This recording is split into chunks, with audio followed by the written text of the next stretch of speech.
everyone, I'm Rachel from Teen Services, and I'm here to show you how to make an Insta-Shelf. So I'm going to move this a little bit so you can see it better. This is an Insta-Shelf. This one is mine, and as you can see, I have a little bit of fun making mine very personalized and decorating it in a Hello Kitty way, because that's my favorite. And we like to add little decorations to share our books. So this is the Insta-Shelf I'm going to make today, and I'm going to tell you how to do it. So the first thing you're going to do is, in your kit, you should have received an Insta-Shelf, which these were made by Dan Price from our library, and he designed it so that you can take books and set them up, as you can see, so where you can see the whole front cover, or on this one, you can see you can make a stack of books as well, and you could share several books, maybe read-alikes, and use them to post some book pictures for your bookgram. So Dan Price made these for us, and they're just square shelves, basically with little extra shelves in the middle to give you some different sizes to play with when you're making your pictures.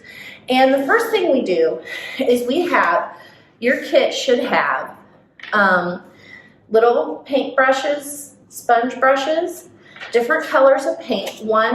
The larger amount of paint would be for like your main part, and the smaller amount would be for your trim.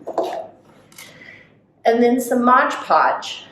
And then you should have some scrap of paper that's cut into sizes to fit inside your instant shelf. So the first thing you're going to want to do is Mod Podge your scrap of paper into your instant shelf. So the next thing I'm going to do is paint the trim.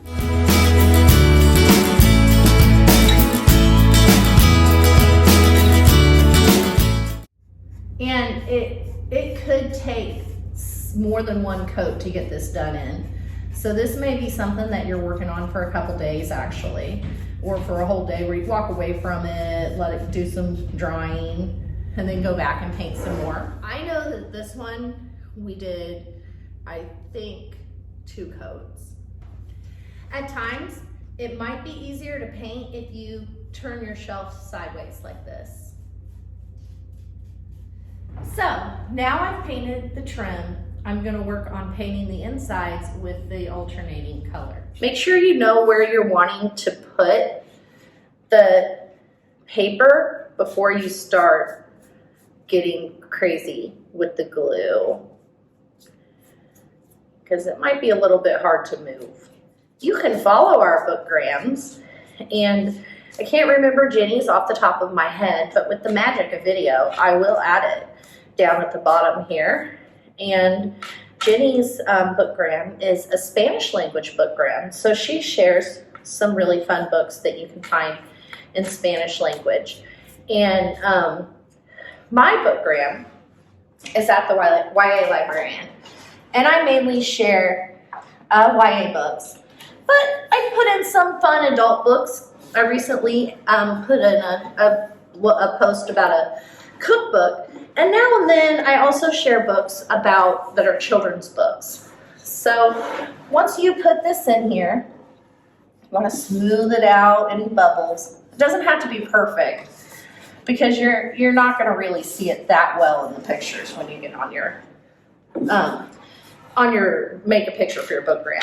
But what I really love about these is that you also have it to keep your books on at home, or like this one I keep in my office. And so whatever book I'm reading at the time, I like to read a lot of books at once, and I usually have a book that I keep at work that I'm reading whenever I get to take a break. Like if I get to go to lunch or something like that, I grab my book that I leave setting on my Insta-Shelf. So I actually use it for specific reads. At home, I have an Insta-Shelf where I keep my like to be read lists set out. So I'll usually have like the one I want to read next. I have like a little order where I'll put the one I want to read next front facing on one of the big shelves, and then I'll just have a stack of the ones that are going to be read next following the next one, and I just go ahead have them in there put in an order in a little stack.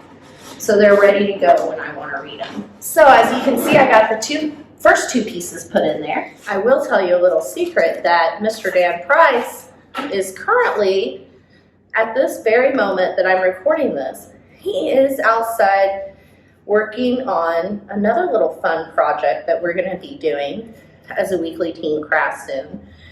So if you like the projects we have done where Dan Price has made us something to decorate, be watching, because there's another cool one coming soon. And he always does a great job making stuff for us, and we just appreciate it so much. I've added my pieces so far, and all I have is one little space, which Miss Susie thought about and made a little one to put in the middle. So you can like try to do your best to keep that pattern and cut and trim this as best as you can. But it probably isn't going to be perfect, but that is all right. Then you are going to use this Mod Podge to kind of glue together the places where the papers come together. Okay, so I've got these in, the backs in, and I have covered them in another set of glue. And I'm going to recommend when you do this yourself that you paint first, let the paint dry, and then do this part. But that's not what I did this time.